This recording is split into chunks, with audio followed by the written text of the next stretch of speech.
Hello my YouTube family, good evening. कैसे हैं आप लोग? होप आप लोग बहुत अच्छे होंगे। सुधा की सिंपल लाइफ में एक बार फिर से आप सबका स्वागत है।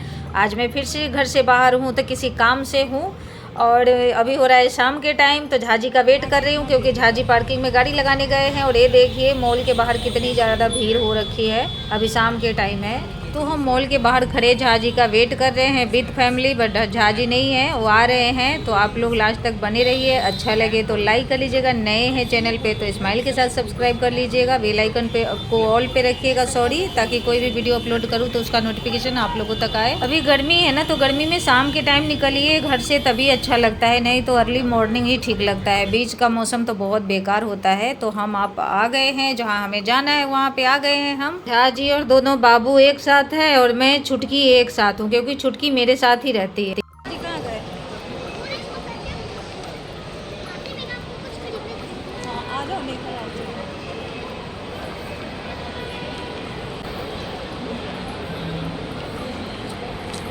चलो, मौसा जी को ढूंढो। मॉल हमारे घर से मुश्किल से 5 मिनट का होगा। अगर ट्रैफिक मिल गया बीच में तो 10 मिनट लगेगा। एकदम पास में है, बहुत बड़ा मॉल है ये देखिए, आप लोग भी देखिए और बताइएगा कमेंट करके ज़रूर कि कैसा है।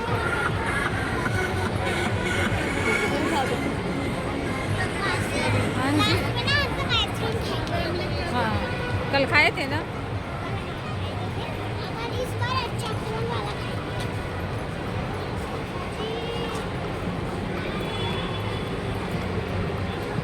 आ जाओ।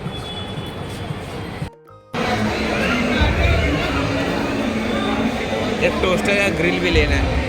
ये देखिए, यही है वो सामान जिसे हम लेने गए थे, 2 दिन बाद आया और आज भैया आए हैं इंस्टॉल करने के लिए, क्योंकि थर्ड वाले रूम में एसी नहीं था और बाबू सबको पढ़ने में दिक्कत होते थे। सेकेंड वाले में है, बट उसमें मंदिर भी है, ठाकुर जी भी हैं, तो थोड़ा सा डिस्टर्ब होता है, ठाकुर जी को सोने में भी डिस्टर्ब होता होगा, तो इसलिए बाबू सब थोड़ा लेट तक जगता है क्योंकि नाइट में ये लोग पढ़ाई करते हैं। तो अब गर्मी भी बहुत ज़्यादा है, लगवाना भी ज़रूरी था, तो हम लोगों ने सोचा चलो लगा ही देते हैं। और यहीं पे बैठ के मैं लाइव करती हूँ, गेट बंद करके, और तब यहीं पे बैठ के करती थी लाइव। तो अब झाजी कह रहे हैं अब इसमें तुझे नहीं करना है, तुम कहीं और करो, यानी कि मिला जुला कर झाजी हमें घर से निकाल रहे हैं। ठीक है, इसमें बेटा को शिफ्ट कर रहे हैं।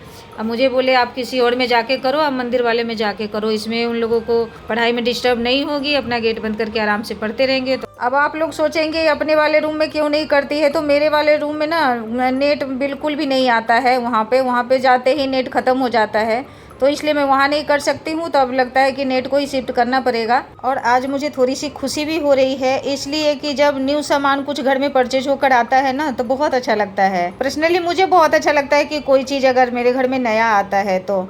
इसलिए आप लोगों में से कितने लोगों के साथ ऐसा होता है, प्लीज़ कमेंट करके ज़रूर बताइए। कि घर में एक सुई भी खरीद के लाइए तो उसकी मतलब खुशी अलग ही होती है। उसी तरीके से मुझे भी होता है। और मेरा बेटा हेल्प कर रहा है यहाँ पे सफाई करने का। तो ये देखिए, सफाई करते करते मुझे रात के 9 बज गया था, क्योंकि वो भैया लोग बहुत लेट गए थे, तो पूरा घर मेरा उधरा पड़ा था और कपड़े वपड़े भी थे, क्योंकि पर्दे वगैरह भी मैंने धोया था, बहुत सारा काम हो गया था। तो ये मैं सफाई कर ली हूँ, अब ऑलमोस्ट सफाई मेरा हो चुका है, लास्ट यही बचा हुआ है। इसके बाद मैं नहाऊंगी, फिर मैं खाना पीना बनाऊंगी। तो आज थोड़ा सा लेट होगा, इससे मुझे एलबी के चक्कर में लेट ही होता है रोज़। और ये देखिए, ये कितने सारे कपड़े रखे हुए हैं और धोने के लिए, इतना मैंने धो रखा है, उसके बाद ये पड़ा हुआ है ये कपड़ा इतना सारा धोने के लिए, क्योंकि जो भी गए थे हम, उसके बाद क्लब में पार्टी थी उसमें भी गए थे, तो सारा एक बार। अभी इतनी गर्मी है कि एक बार जो पहन लीजिए वो दोबारा पहनना ही नहीं होता है, और जूठा हो जाए तो हम पूजा भी नहीं कर सकते हैं। तो इसलिए रोज़ 1-2 बाल्टी तो कपड़ा, ये तो नॉर्मल है, रहता ही रहता है। ये कपड़े मैं तभी धोती हूँ जब झाजी नहीं रहते हैं। जब झाजी रहते हैं तो मैं नहीं धोती हूँ, क्योंकि वो बकेट में भीगा हुआ, सर्फ में डला हुआ कपड़ा उठा करके वो मशीन में डाल देते हैं। बोलते हैं मशीन तूने क्यों खरीद रखा है कि हाथ से कपड़ा धोती है और कमर में पेन होता है, तो मुझे सुनाती रहती है। तो वो धोने नहीं देते हैं, तो वो नहीं रहते हैं तो मैं हाथ से निकाल लेती हूँ, क्योंकि हल्का फुल्का जो कपड़ा होता है ना, तो मैं मशीन लगाना नहीं चाहती, क्योंकि गंदा इतना होता नहीं है और मैं अपने कपड़े को मशीन में धोना नहीं चाहती हूँ। उसके बाद मैंने नहा लिया था। नहाने के बाद एसी ऑन करने के बाद जो हम करेंगे वैसे तो भैया डेमो दिखा के चले गए थे। तो हमारे यहाँ एक रूल्स होता है कि छोटा भी चीज़ कुछ खरीद के इस टाइप का कोई सामान लाइए तो पहले उसका पूजा करना होता है, उसके बाद हम यूज करते हैं। तो अलमीरा हो, टीवी हो, फ्रिज हो, कुछ भी हो, बेड हो, तो हम जो भी लाते हैं उसको हमने मम्मी को देखा है तो वो चीज़ हम फॉलो करते हैं। तो ये मैं जो जोत जला के आई थी तो उसी में का बचा हुआ था चंदन वगैरह, तिलक, तो मैं उसी से अपना ये पूज लेती हूँ। कुछ प्रसाद रख लीजिए, नहीं कुछ है तो किशमिश मखाने मिश्री वगैरह जो हम भोग लगाते हैं भगवान जी को, बेदाना वगैरह, तो वो प्रसाद, धूपबत्ती, तेल और सिंदूर है, तिलक जो हम लगाते हैं भगवान जी को, उससे पूजा कर लीजिए। तो ऐसा होता है तो हम कर लेते हैं कि अपना कल्चर कभी नहीं छोड़ना चाहिए। जब हम नहीं करेंगे तो बच्चे कहाँ से सीख पाएंगे। तो जो चीज़ हमने देखा है वो मैं कर लेती हूँ। सासू माँ तो मेरे पास थी नहीं तो वो तो हमें नहीं पता है, बट हमारे यहाँ ये सब चीज़ होता है कि कोई नया चीज़ लाइए तो उसका पूजा जरूर होता है। तो आज के लिए इतना ही। जय माता दी, आप सबको बहुत बहुत प्रणाम।